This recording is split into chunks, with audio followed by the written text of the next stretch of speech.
I get to announce two new Spartans. AJ Hoggard of Hartsburg, Pennsylvania, and Huntington Prep, the former home of course, our guy Miles Bridges. And AJ played at Archbishop Carroll in Philadelphia before transferring to Huntington Prep, and he comes from a very, very good neck of the woods high school program. He's ranked somewhere in the 70s. He was a first-team All-Catholic selection when he was there as a sophomore.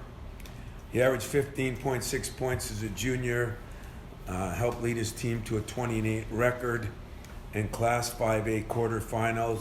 At Huntington Prep, we all know he'll play against some of the best competition in the country. At 6'3", 220, he can play various guard positions, maybe all three guard positions. And that's kind of what we're really looking for, a guy that had some toughness, some size, but maybe most importantly was some versatility. And Mady Sissoko at 6'10", from Mali in West Africa, but Wasatch Academy is where he is now in Utah. But he's from Mali, and I get a chance to see some video of Mali. It's not a lot bigger than the UP in some of the areas he was from. But he averaged 12.5 points and almost 9 rebounds and a block as a junior at Wasatch. And I think this kid has got at 6'9", 6'10", he's got a 7'4" wingspan. He's ranked in the top. He's been ranked in the top 30, top 40 players in the country. But he plays also for 2 different AAU teams, and one in Vegas and Jimmer Elite in Utah. And that's where, we got to see him a lot as a recruit. That we saw him playing for both AAU teams. Mike Garland has seen him in person there. I'm going to be going back up there, but he plays for a very good coach who I think has helped him a lot. And he has kind of the tum-tum demeanor to him, appreciative about everything. I think his biggest asset, he can run the court like a deer, and he rebounds everything in sight. So we think he's going to fit in well with us, gets along with everybody. And to be honest with you, we're very excited to top 100 kids, one top 50 kid. And yet I think by the end of the year, AJ will be a top 50 kid just because of who he'll play and I think how he'll play this year. I guess we got a little film. Yeah, we got a little film, and then we'll answer questions. Some questions. Sounds good. I'll get out of your Awesome. way. One second, John. All right, go ahead, John. Yeah. AJ has played, like I said, all 3 guard positions. Very good passer and a very, very good defender who also can score it, but maybe it's important, he shows great leadership skills. Pushes, can rebound it. As I said, has a knack to see in the court. A good shooter, I wouldn't say a great shooter yet, but a good enough shooter that he can make that shot. So right now he can play for us because we're struggling to shoot the ball lately. I think the other asset is strength. Very, very strong, good size, very strong.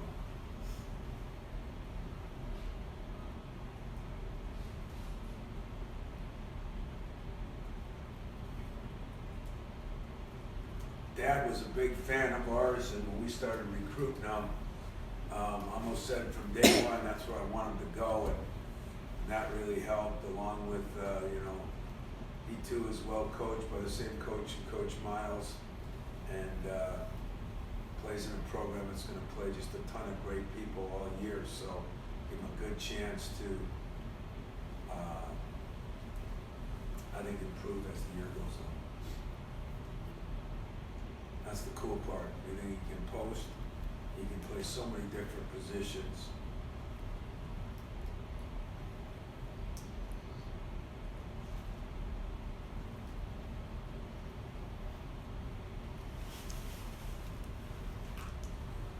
AJ's the first one. He'll play somewhere in the guard position. And our second one, of course, is Mady, who you're going to really like as a person, as a player, as a kid. Runs, dunks, and rebounds. And he can, he's a pretty good free throw shooter, but he can run. That's evident. And he can jump. And he thinks every rebound's his.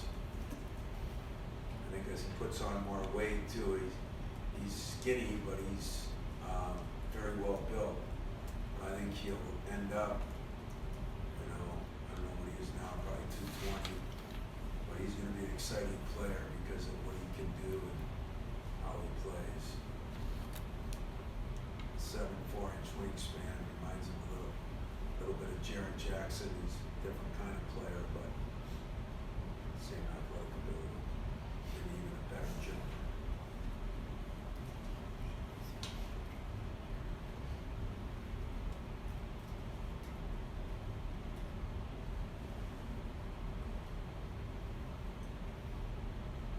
To play in front of, he played in the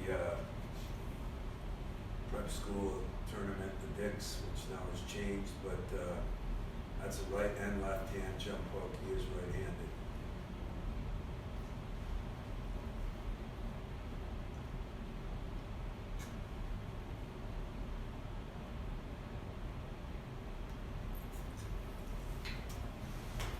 So, I think great start for us. We'll probably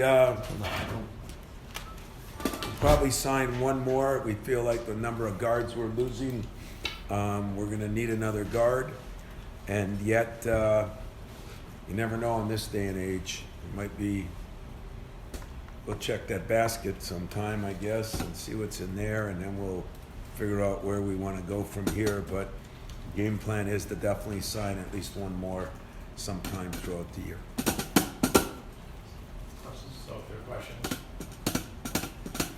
Tom, obviously he does not have the height, but I asked an NBA scout who had seen Mady a little bit about him. He said in the paint reminds him a lot of Akeem Olajuwon with his ball awareness. Do you see that? I hope he's that good, but he was, he's been ranked as high as the third best center, and I think he's got to get better offensive production, but he does have those skills, and you saw with right and left hand, he's got that already. That was his junior year. He did get hurt a little bit in an accident, but he's starting to play again in a couple weeks, just with his hand. And I think, when you see him athletically,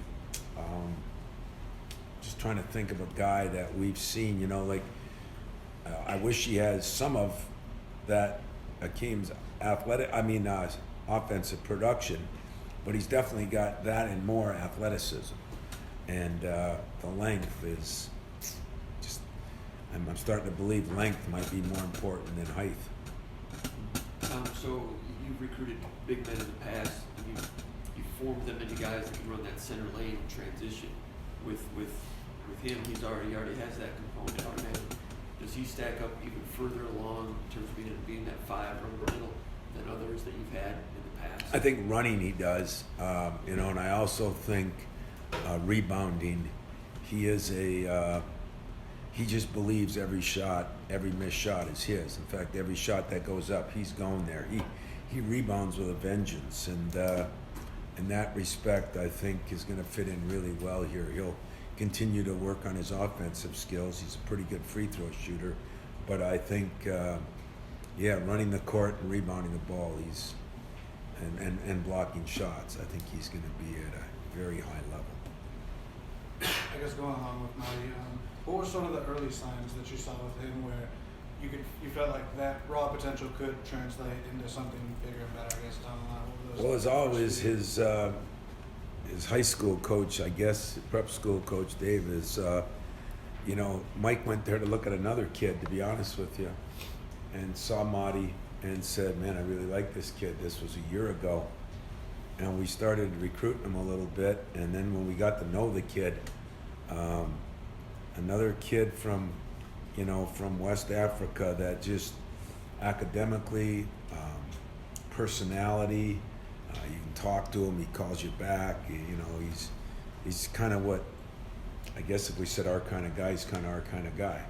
And so we kind of fell in love with him that way. We got him up here early, and he really enjoyed his time here, and the rest was history. I mean, I think, at the end, Kansas and Memphis were in there strong, and I think we had built a good enough relationship, and he's one of those guys that has something a lot of people don't have anymore. He had loyalty, and he had a very, this is my path, this is what I want to do. If, the Lakers came in, I don't think it would have bothered him, and that's kind of a treat this day and age. Tom, you mentioned AJ could go a couple different positions based on his size. Just wondering if you have an idea of where you'll start him, or if that'll be determined yet. No, that'll be determined. Hell, I don't even know who I'll have. I barely know who I have tomorrow night. But definitely by the end of the year, this is not a fun time for me, if you want the truth, because I just don't like the way recruiting in general is going, because I have to answer questions that you have to ask, and I can look you in the eye and say, I don't have an honest answer on any of it.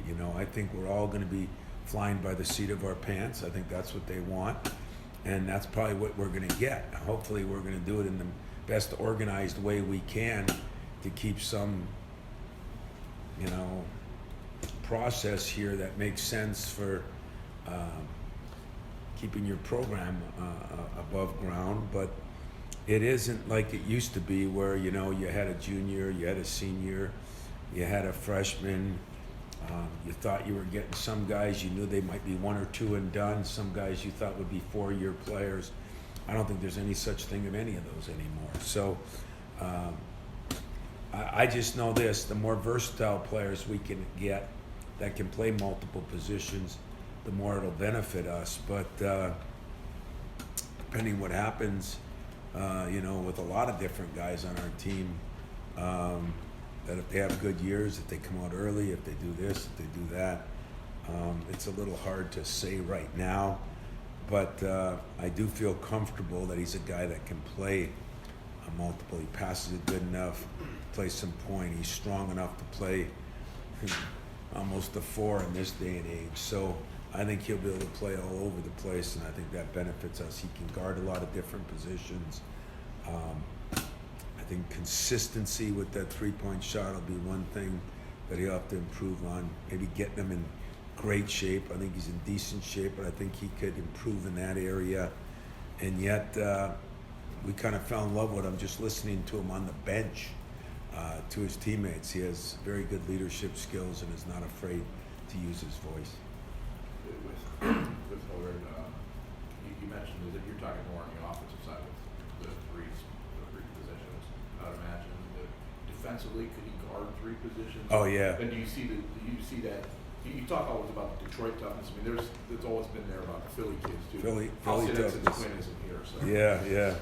No, as you know, he's played in a tough league. Rip Hamilton kind of mentored him a little bit, I guess, and Coatesville, I think. Yeah, and it's, so the area he's from, his parents are both great, but his dad he's a lively guy that exudes energy, and if the kid ends up at all like him, we got ourselves a gem. But I do think he could guard 3 and 4 positions because of his strength, because he has some size, but his strength really separates him.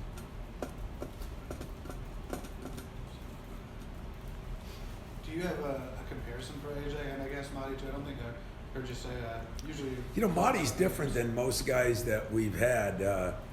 An athlete like that at the 5 position. Trying to think who we have had in the recent years, but he is. Jaren a little bit, I guess.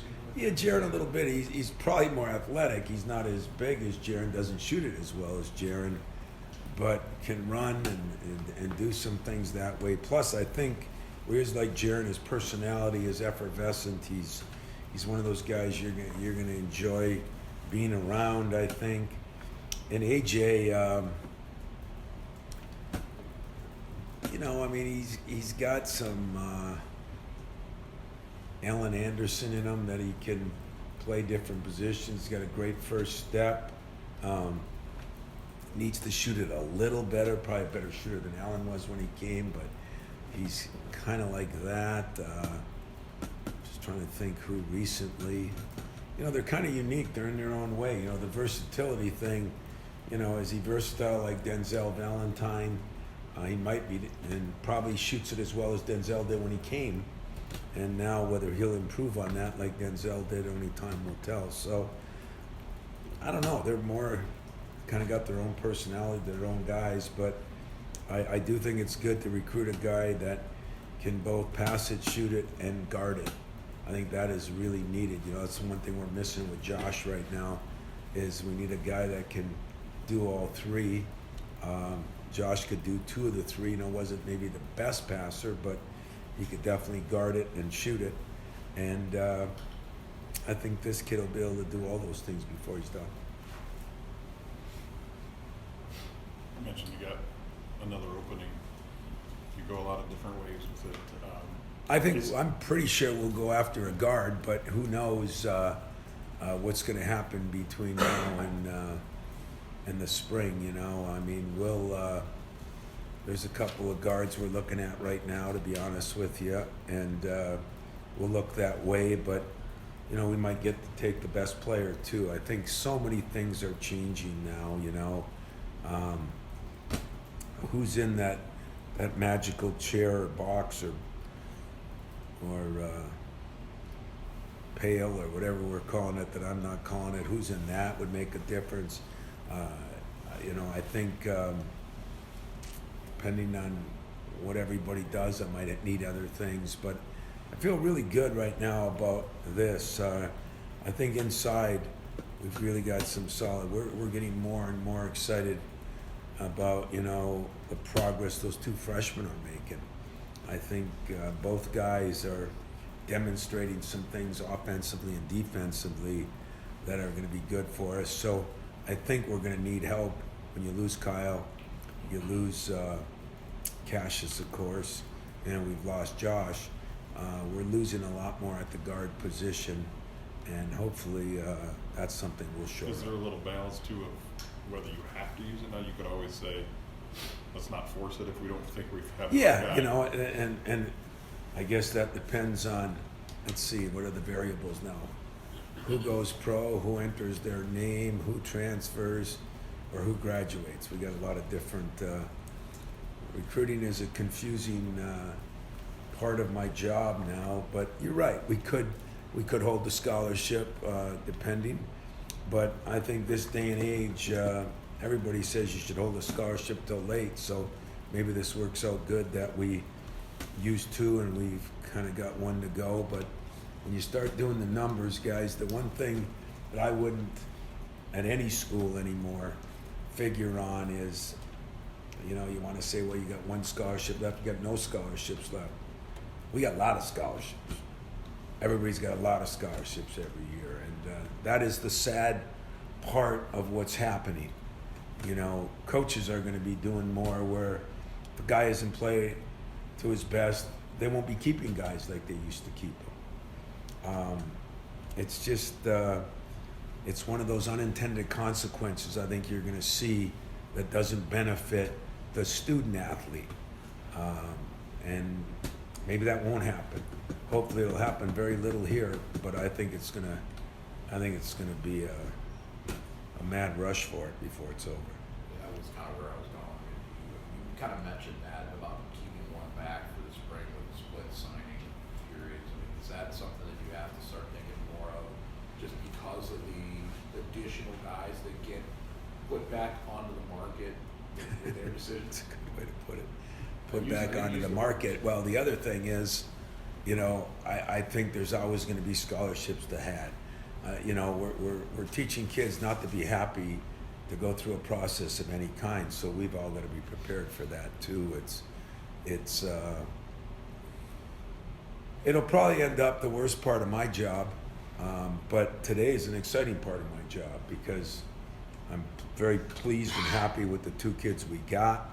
I think, we definitely want guys that want to be here, and I think we've got 2 guys that definitely want to be here. And I don't know if I'll hold the scholarship back.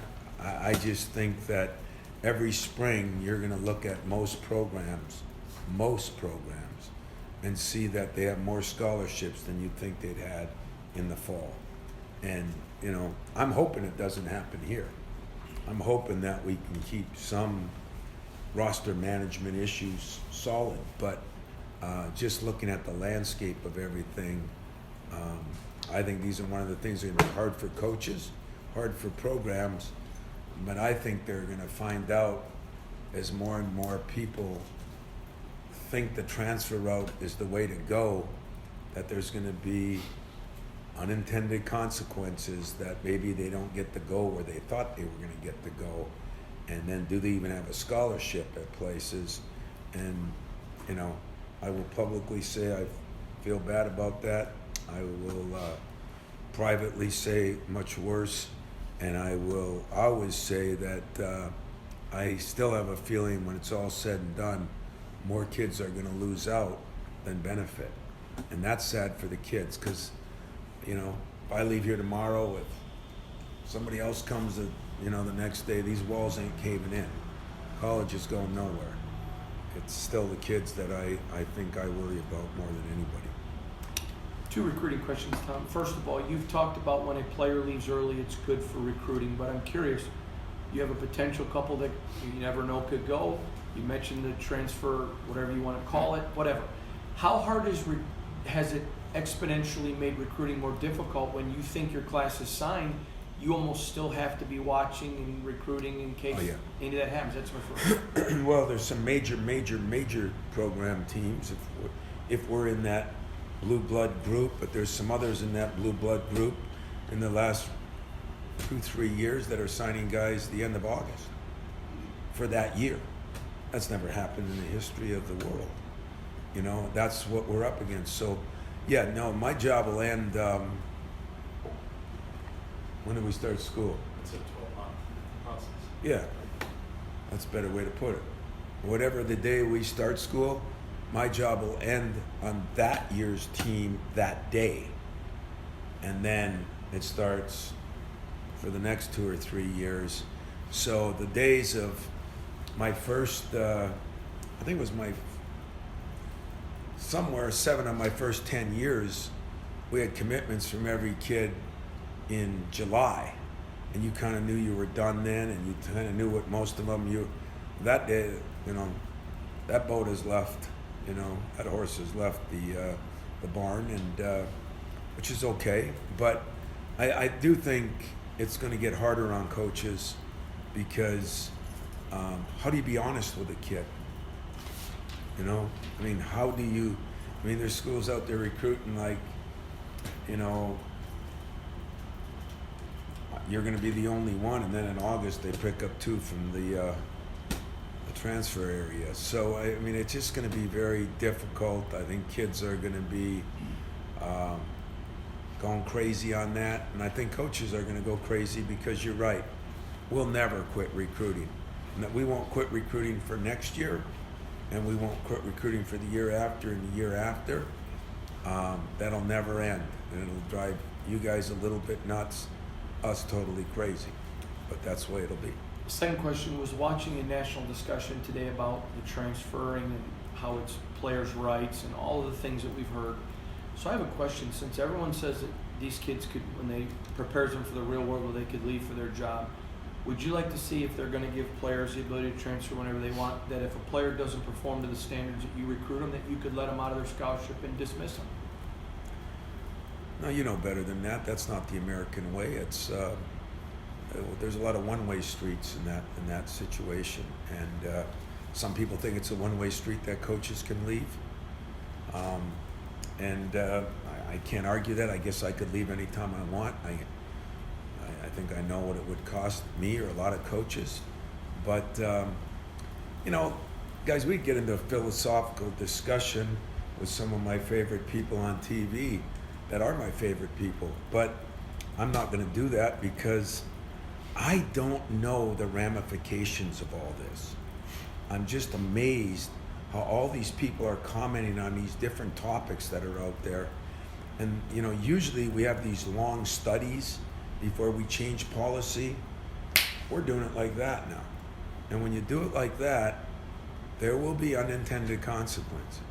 When I talk to some of our Olympic sports, and they tell me about the number of people in some of those sports that don't even end up with a scholarship, I don't think that goes through anybody's brain. You know, loyalty is a two-way street, and I don't know what'll happen with that. I don't have the answers. I just know that I'll never, to the day I die, believe that when the going gets tough, you hit the road. I'll always believe that people can make mistakes. Players, coaches, everybody can make mistakes. But, you know, I fear being fired every day. That is a good thing. It is a good thing. You should fear that if you don't do your job, somebody's going to replace you. It's the same for a player. It's the same for a coach. And it's definitely the same for media people.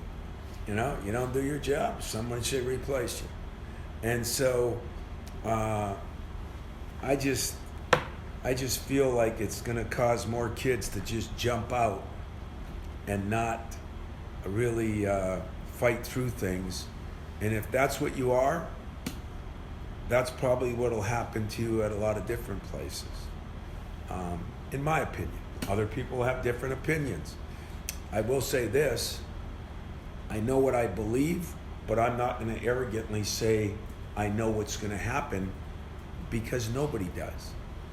You know, we're in uncharted waters a little bit.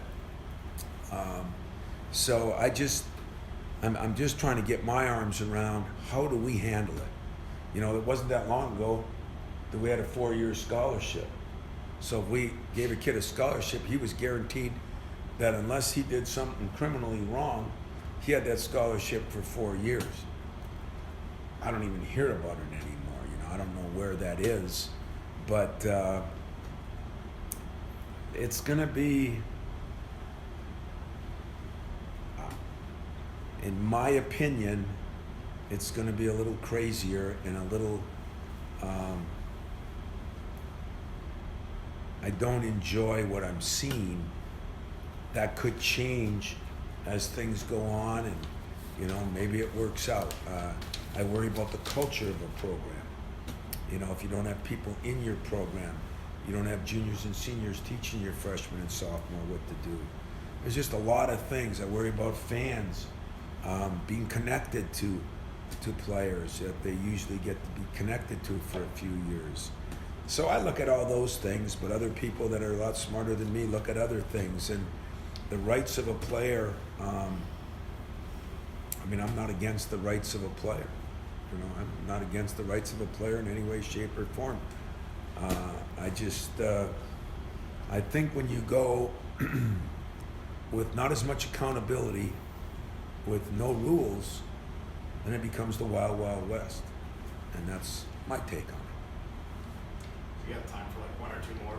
That was, you kind of touched on a lot of what I was asked, but one of those unintended consequences, I remember a couple of years ago, you were chasing a kid who happens to be at Seton Hall now, late in the process. Is that something that you think could happen? More kids, like early signing day like today, doesn't become as big a deal, and more kids drag it out because they see transfers and everything else. Is that potentially? Yeah. And if that happens, like let's say kids are waiting to go to a certain school, and they wait, and all of a sudden that school's filled up. Now what do you do? You know, at the end of the day, there's a lot of things that happen, and, you know, I'd say that in that kid's case, he'd like to have been closer to home. I'd say 8 out of 10 kids, if they had their druthers, would rather be closer to home if it worked out that way. 8 out of 10. maybe I'm a little off on that, but I really believe that. And, you know, sometimes you wait and, you know, you better watch what you're waiting for. And because we are going to sign kids, and a lot of other schools are going to sign kids, and you might luck out. But this thing about kids going somewhere, and loyalty will be two-way street, you know, and I just worry that in the end, what seems like the benefactors now are the kids. I could see where they could be the ones that go through some tough times, wondering where they're going to end up or where they're going to go, because maybe that will be the trend. Let's wait and see, you know. Is so-and-so going to lose a bunch of kids to the pros? Is so-and-so going to lose a bunch of kids to transfer? Maybe I want to go there. And maybe that works out, but maybe if he goes there a year from now, they're going to get somebody better and things like that.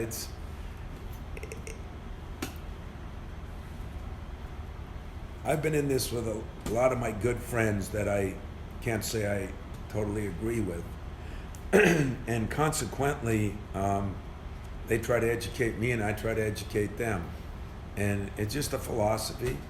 And if it works out great for the kids, I'll say this. If all these things work out best for the kids, I'll be happy with it. I really will. I'll be happy with it. Even though nobody cared if things worked out great for me, I kind of earned my way. But if that's the new way, I'm cool with that. Benefit them, I'm cool with that. I don't see how those things have long lasting, because I just will ask you, do any of you get to do what they want to be able to do? Do you not take your job because you'll wait for some other jobs, and then when you start moving too much, you know what employees say? Well, he's not very stable. He's not sticking around very long. Do you really want to hire? I'm just asked, is that the way the real world is? If that's the way it is, or that's the way it's going, I'm cool with it. I think I could fight through anything, so I'm not going to worry about it. I just feel strongly that I should voice my opinion because everybody's voicing it in different ways, and my best opinion, I don't know yet. I wish somebody would show me the studies.